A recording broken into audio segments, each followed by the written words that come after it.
The year was 1999. After almost 5 years of success in the gaming industry with the PlayStation, Sony announced the existence of the console's successor, simply named PlayStation 2, boasting not just a significant upgrade in hardware compared to its predecessor. The PlayStation 2 also came with a sizable number of launch titles, some from established popular IPs like Capcom's Street Fighter EX3 or Namco's Tekken Tag Tournament, and some new promising IPs like Eidos Interactive's TimeSplitters or EA's XX6, which I just found out stands for Snowball Supercross. And among these PlayStation 2 launch titles are 2 games developed by Koei, a long-established Japanese video game company since 1978 with many cult classics like Romance of the Three Kingdoms, Nominaga's Ambition, and Uncharted Warriors, but unfortunately has not found mainstream success yet. Within these 2 games, one would eventually become one of Koei's most recognizable franchises and elevates the company into mainstream spotlight, Dynasty Warriors 2, while the name of the other game eventually got lost to time, only remembered by some of Koei's biggest fans, and that game was Kessen.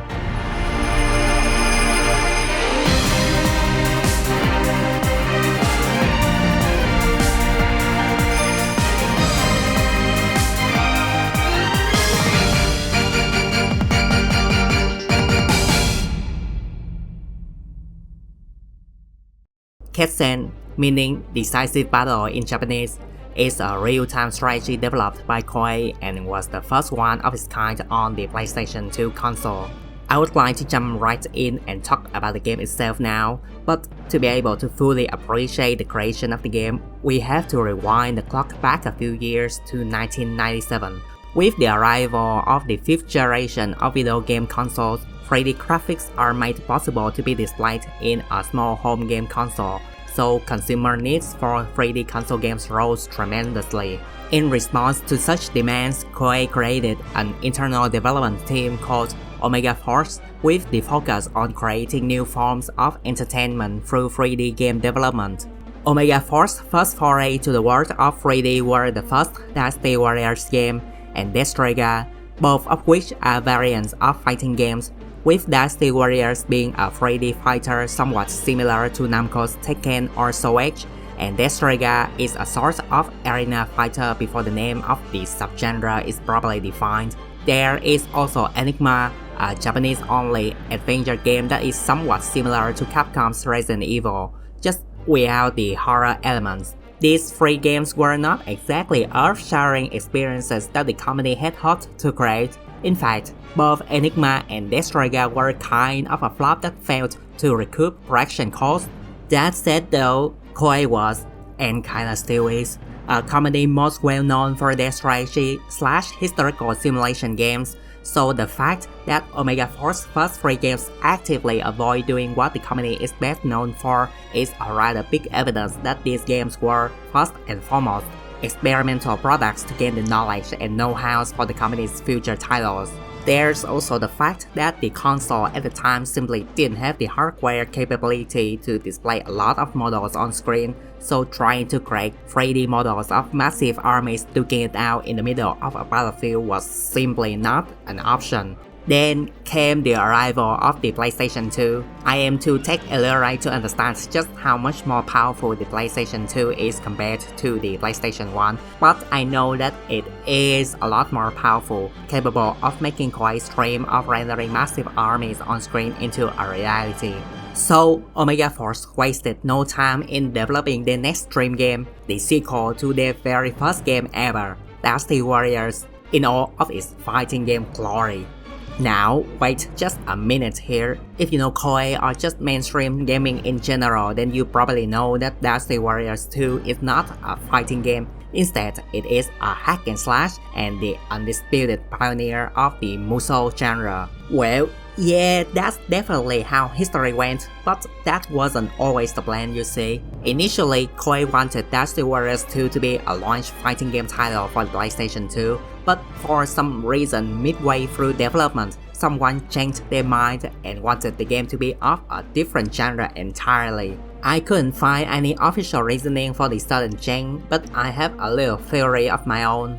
As you may recall, earlier I said that one of the PlayStation 2's launch titles is Tekken Tag Tournament, whose predecessor is Tekken 3, which was one of the PlayStation's best-selling titles ever, losing only to Final Fantasy and Gran Turismo.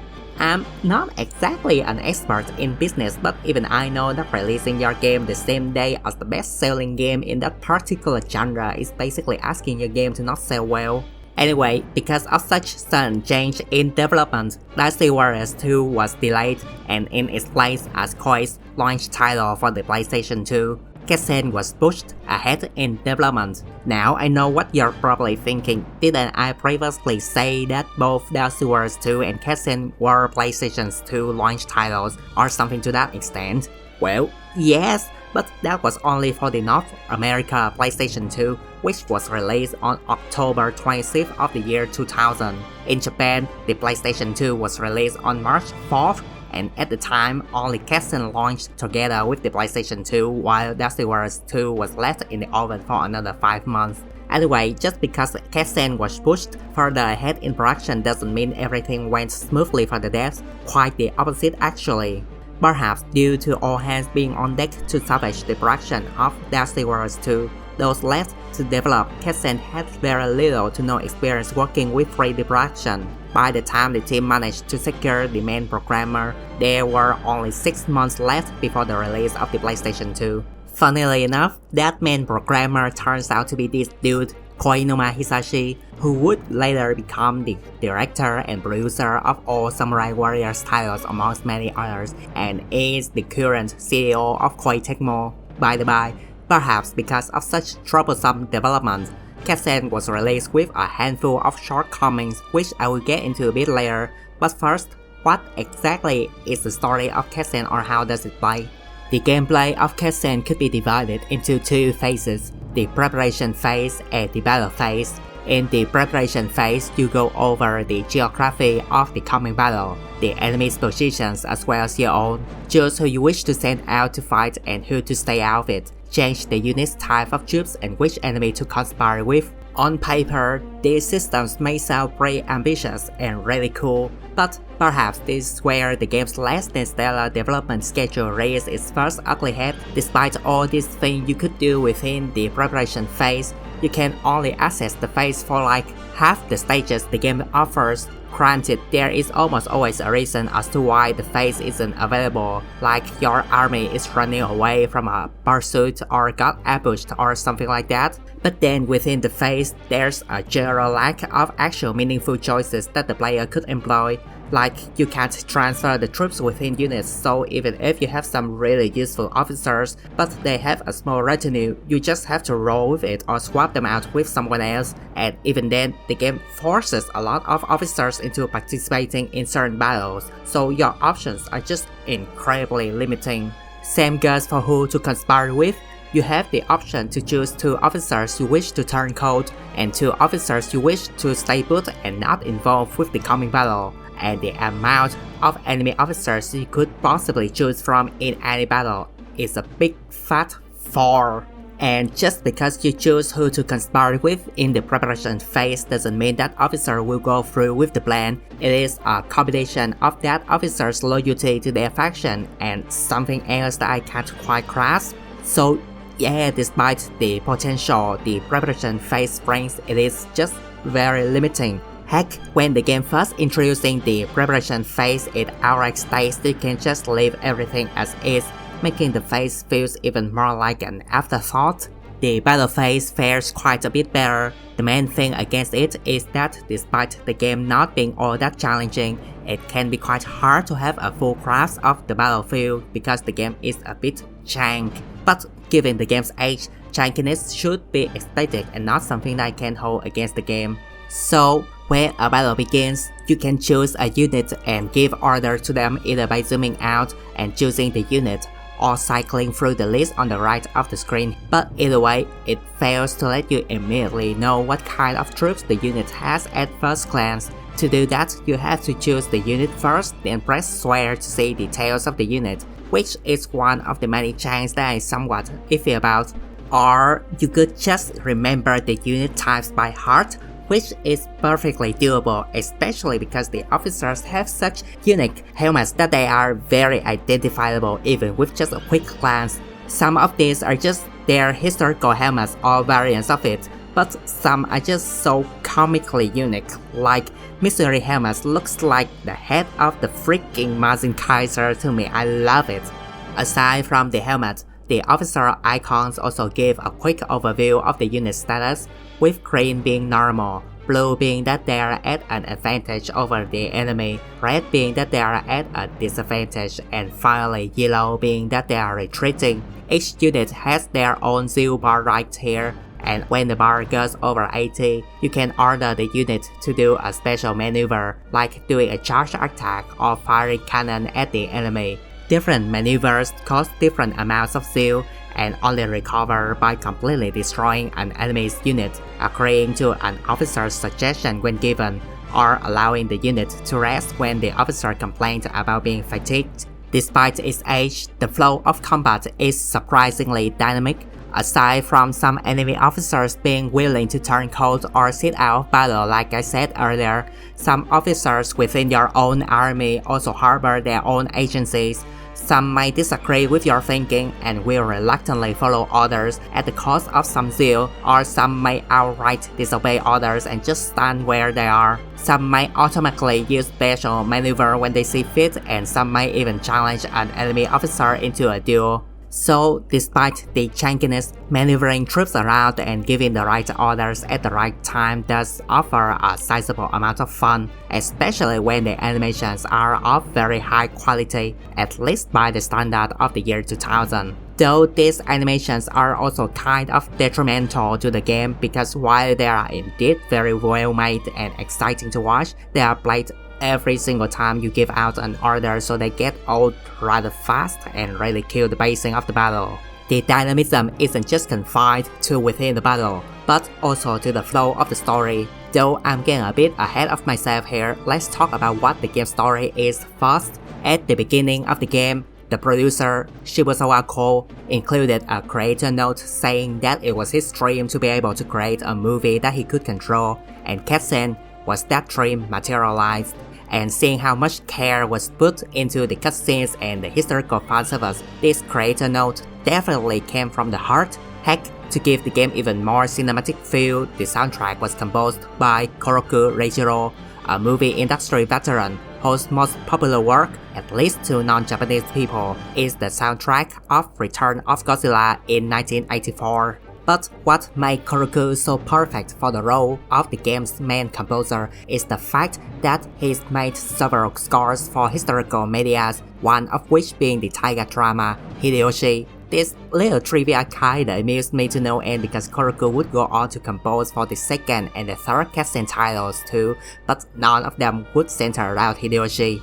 Anyway, the game begins in 1600 AD, shortly after the ruler of the land, Hideyoshi, has passed away, and in the wake of Hideyoshi's death, two powerful armies emerged and clashed for ultimate power. The force of the east is led by Tokugawa Ieyasu, and the force of the west is led by Ishida Mitsuri. The game does eventually let you play through the story of both sides, but it forces you to play as Ieyasu for the first playthrough and Mitsuri for the second one, before allowing you to freely play as anyone you so choose. As someone who has never played the game before doing research for this video, I have always been under the impression that the titular Kessen refers to the Battle of Sekigahara, the bloodiest battle in the history of Japan. Imagine my face when I found out that Sekigahara is in fact the second battle of the game.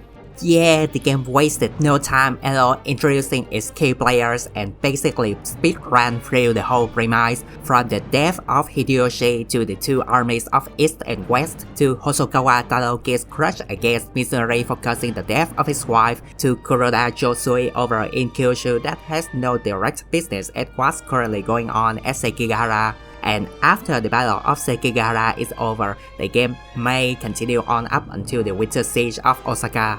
I said may because the game actually has branching paths, and these branching paths aren't reached via dialogue choices, instead by whether you win or lose a battle. And not just in certain key battles, you can actually lose every single battle, even in the introductory battle of Kuzegawa, and the game would still continue, making for not just fun historical reenactment, but also some really interesting what-if scenarios too.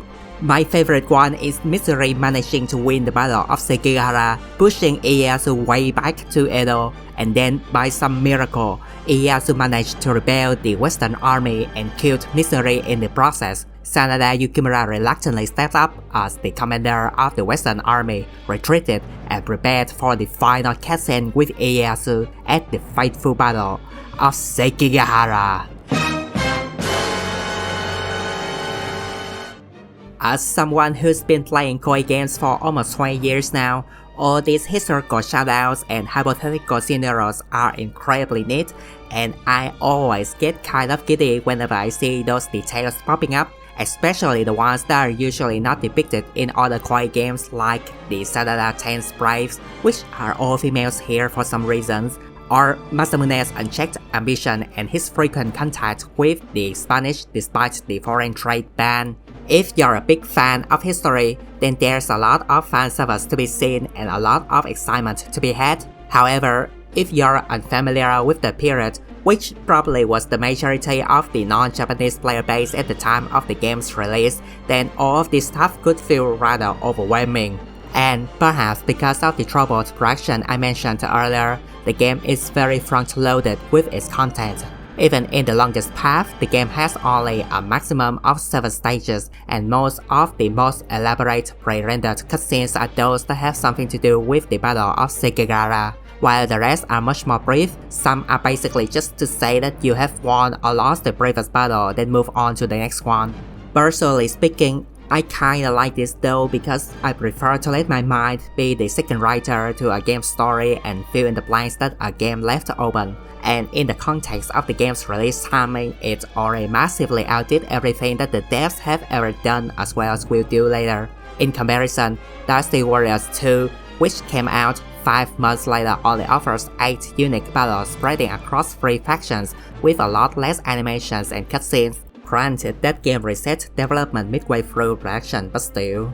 All in all, although it definitely did fall short in a few places, Kessen was a massive game changer for not just Koei, but also for the Sony PlayStation 2, showing off just how big of a leap forward in technology the console brings to the table, blurring the line between video game and cinema, and spearheaded a new focus on rendering massive armies to get it out for Omega Force, and indirectly led to the creation of the Musou genre. Although the game didn't exactly break the bank, with many citing its lack of difficulty and general slowness being its biggest weaknesses, it, however, was mostly well received by the critics, winning a special prize in Sony Awards 2000, as well as being nominated as a candidate in the graphics/scenario department. And it also almost won Best Console Strategy Game by GameSpot, a far cry from Omega Force's previous games which went mostly unnoticed.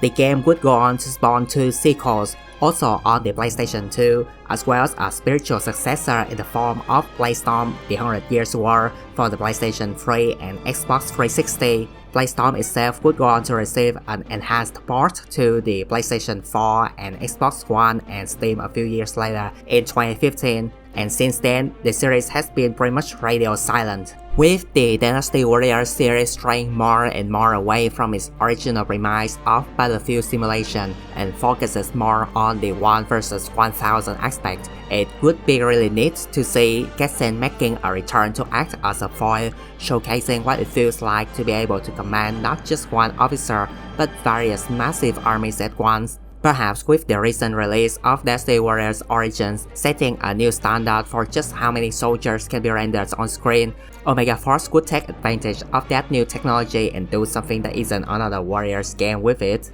No? Maybe? Who knows?